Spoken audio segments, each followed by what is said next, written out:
আসসালামু আলাইকুম। আশা করি আপনারা প্রত্যেকে অনেক অনেক ভালো আছেন। দুপুরবেলা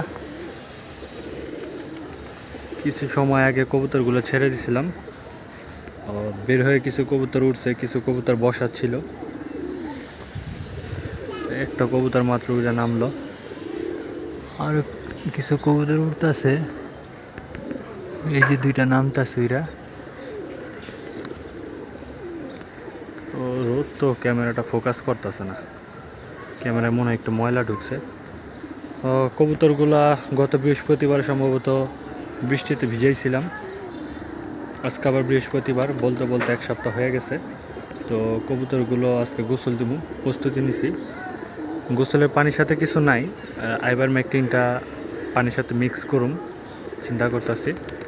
তো কবুতর উঠতেছে, সবগুলো কবুতর নামুক, তারপরে পানি দিব। পানি দিলে ফার্স্টে তো পানি খাবে, পানি খাওয়ার পরে তারপরে কবুতর গোসলের প্রস্তুতি নেবে, তারপর আইভারমেকটিনটা দিয়ে দেবো। এই তো ভুলে গেছি, নর্মাদি একসাথে ছেড়েছি, গোসলের কথা মনে ছিল না। থরের কবুতর আজকে বের করে দেবো, মানে আগে থরের নর বা মাদি আলাদা আলাদা ছাড়তে হবে। হয়তো আগে থরের মাদি বা থরের নর যে কোনো একটা ছাড়তে হবে, তারপর গোসল হয়ে গেলে আবার অন্যটা দিতে হবে, নাহলে কবুতর ঝামেলা করতে পারে। থরের কবুতরগুলো গত সপ্তাহে গোসল করানো হয় নাই, তো এই সপ্তাহে ইনশাল্লাহ গোসল করবে।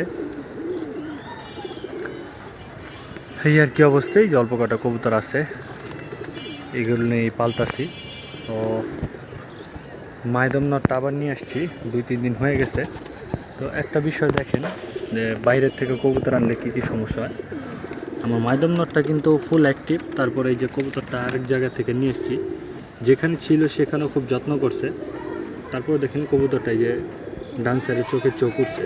হ্যাঁ, তো এই কবুতরটা আমার লফটে আনার পর আমার আরও 2-1টা কবুতরের 2-4-5টা কবুতর হালকা একটু সমস্যা দেখা দিছে। সিরিয়াস আহামরি কোনো সমস্যা নাই, তারপরও মানে হালকা পাতলা সমস্যা দেখা দিছে। তো এই কবুতরটা একটু চোখ উঠছে, আমার আরও 4-5টা কবুতর একটু ঝামেলা দেখা দিছে। তো এই জন্য মানে যেটা করণীয়, যে বাইরে থেকে কবুতর আনলে কবুতরগুলো আলাদা রাখা, ঠান্ডার কোর্স করা। আসলে এই বিষয়গুলো আমার জানা সত্ত্বেও আমি সঠিকভাবে পালন করিনি। একটা আমার জায়গা স্বল্পতা, আর দ্বিতীয়ত আসলে সময় পাই না। এই 2টা কারণেই আসলে আমার কবুতরগুলো একটু ঝামেলায় পড়ছে। বিশেষ করে আমার এই কবুতরটা আসার পর আমি কবুতরগুলোকে ঠান্ডার কোর্সও করাইনি। এই কবুতরটা বাইরে থেকে আইন আমি রাত করে আবার ধাপ্পিতে দিয়ে দিই। এখানে আমার মূল সমস্যাটা হয়ে গেছে। তো আমি সবসময় সচেতন, কবুতরগুলো আনলে এক জায়গা থেকে গোসল টোসল করাই, একটু রোদে টোদে দিই, ঠান্ডার ওষুধ দিই। এই কাজটা এবার করি না, এই জন্য আমি এই সমস্যার সম্মুখীন হয়ে গেছি। এটাই মূলত মানে আজকে আমি আপনাদের সাথে শেয়ার করলাম, যে অনেক সময় অনেক কিছু জানা সত্ত্বেও আমরা ওই জিনিসগুলো পালন করি না। হ্যাঁ, যার ফলে সমস্যার সম্মুখীন হইতে আসলে জানলেই হবে না, সেগুলো সঠিক প্রয়োগ করতে হবে। এর মধ্যে গতকালকে কবুতরগুলো একটু খাবার বেশি দিয়ে দিয়েছিলাম, 2-3টা কবুতর খাবার ঝাড়ছে বলতে তার মানে এই না যে কবুতর অসুস্থ হয়েছে, একটু খাবার ঝাড়ছে, হালকা একটু কবুতর দুর্বল হয়ে গেছে, কবুতর পরিপূর্ণ সুস্থ, আপনারাই দেখতে পারতেছেন। এই আর কি অবস্থা। ওই যে আরেকটা উঠছে, আবার ওই যে ছাদে যা বইব, ওটা আজকেও গোসল মিস, তো অনেক জ্বালায়। যাক, কবুতরগুলো আজকে গোসল করুম, ওই যে বললাম না ওইটাই ছাদে যাবো বাহন। ওটারে খাওয়ান না দিলে ঠিক হয়ে যাবো গা। ওরে কবুতরের মায়া লাগে, খাওয়ান দিই, বোবা যেন না খাওয়াই রেখে এত লাভ নেই, ওরা তার বুঝে না। ওই ছাদে ওটার এমন অভ্যাসে যা বইলে তো বহে, সন্ধ্যার আগে আর আহে না যেদিন যায়। আস্তে আস্তে ঠিক হয়ে গেতেছে। আগে তো রাইতো আইতো না, এখন বিকাল দুপুরে আইসা পড়ে, আর এখন তো দুপুরে ছাড়তাছি, বিকাল আইলে আইব, নাহলে সন্ধ্যার দিকে আইব। এই আর কি অবস্থা। তো এই আমার কবুতরগুলা, সাদাটা মাত্র উইরা নামলো, আলহামদুলিল্লাহ নরগুলো মোটামুটি অ্যাক্টিভ আছে, মাদিগুলো ঠিক আছে। ও কবুতর এখন উঠতেছে, একটা কবুতর এখন উঠতেছে, ওই সবজি নাপ্তার মেয়ে, ওইটা ওরা শেষ হলে এখন নামবে। মাশাল্লাহ বাগানরটা খুব সুন্দরভাবে ডাকতেছে। জাঞ্জিয়ালা খাকি নটটাও খুব অ্যাক্টিভ, পাখা কিছুই উঠে গেছে, ওইটা ওদের সাথে অ্যাক্টিভ হয়ে গেছে।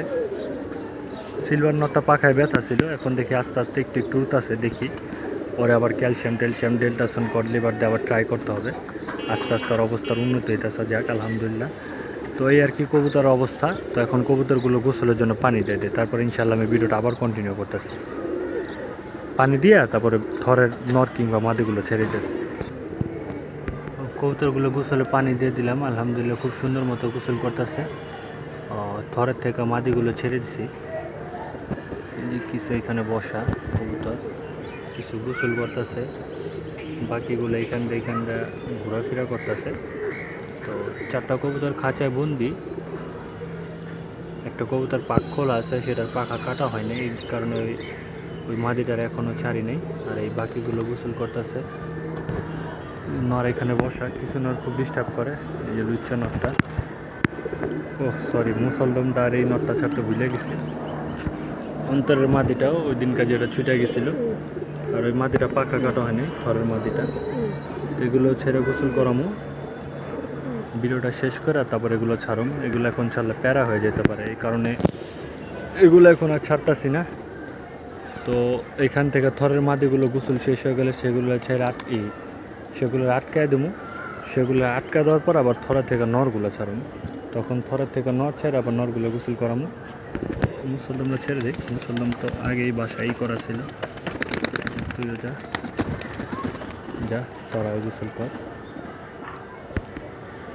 তো চিলা কবুতর এসে উঠতেছে, আমার কবুতরগুলো ভয় পেয়ে গেছে। এই যে ওর সাথে একটা চিলা কবুতর উঠছিল, এই অভ্যাস খারাপ, উইরাই ওই ছাদে কয়েকটা চক্কর দেয় ওই ছাদে, মানে আস্তে আস্তে আস্তে আস্তে আস্তে আস্তে একটা দেখে দিই সবগুলো বসছে, আস্তে আস্তে সবই নাম। আর নামবো কি, মানে নর্মাদি নাম, একটা নামতে গেলে আরেকটাই চলে। ওই যে মুসলদমটা গোসল করার জন্য গেছে, মুসলদমটা 2-3 মাস পরে, অনেক দিন পরে বাসায় এসে আবার গোসল করবে। গোসল করলে রোদ পয়লে ঠান্ডার ওষুধ দিলে আশা করা যায় 2-1 দিনে আবার কবুতর সুস্থ হয়ে যাবে। আজকেই মোটামুটি একটু চলে আসবে, আওতার মধ্যে চলে আসবো, ঠিক হয়ে যাবে।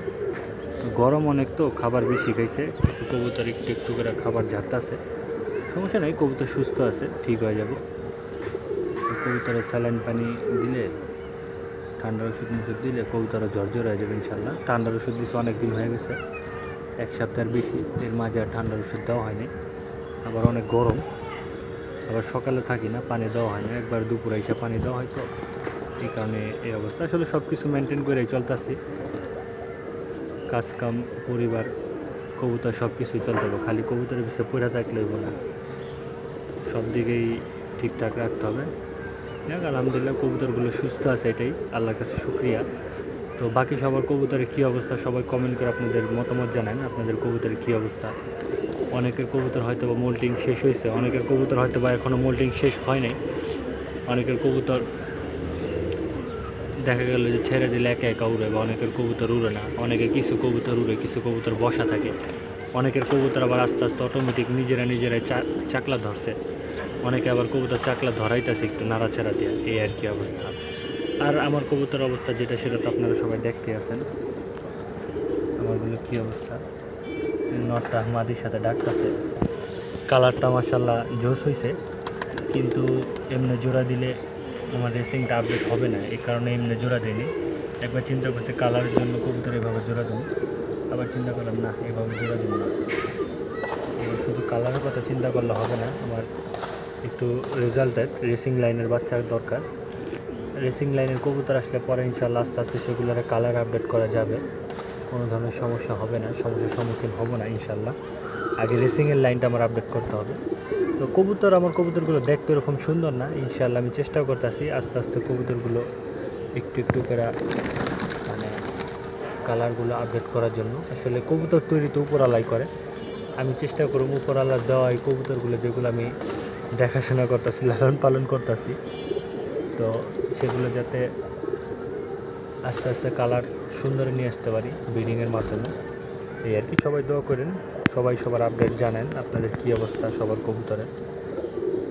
সবাই তো এখন এমন একটা সময় সবাই কবুতর বাইরে দেয়, যারা লক রাখছে তারাও বাইরে দেয়, অনেকে হয়তো বা বাইরে দেওয়া শুরু করেনি এখনও, বা মাঝে মাঝে ছাড়ে। আমি আস্তে আস্তে রেগুলারে নিয়ে আসছি, আমিও গতবার এই টাইমে এরকম রেগুলার ছিলাম না, এবার আনছি, আসলে এরকম কোনো চিন্তা ভাবনা নাই, কবুতর অলরেডি থরে দিয়ে দিছি, যারা ভিডিও রেগুলার দেখেন তারা অবশ্যই জানেন, এই কারণে আর কি ছাড়তেছি, গোসল টোসল দিয়ে রোটেট খাও, যে যেমনি পারে যতটুকু চলতেছে চলুক। ও বেদবাস খাইছে, সাথী নাই তো, সাথী তো হারায় গেছে, এই কারণে আইসা পড়ছে, আজকেও গোসল করবে। যাক আলহামদুলিল্লাহ। তো ভিডিওটা ভালো লাগলে অবশ্যই একটা লাইক দিয়ে দিবেন। ভালো থাকবেন সব, আসসালামু আলাইকুম।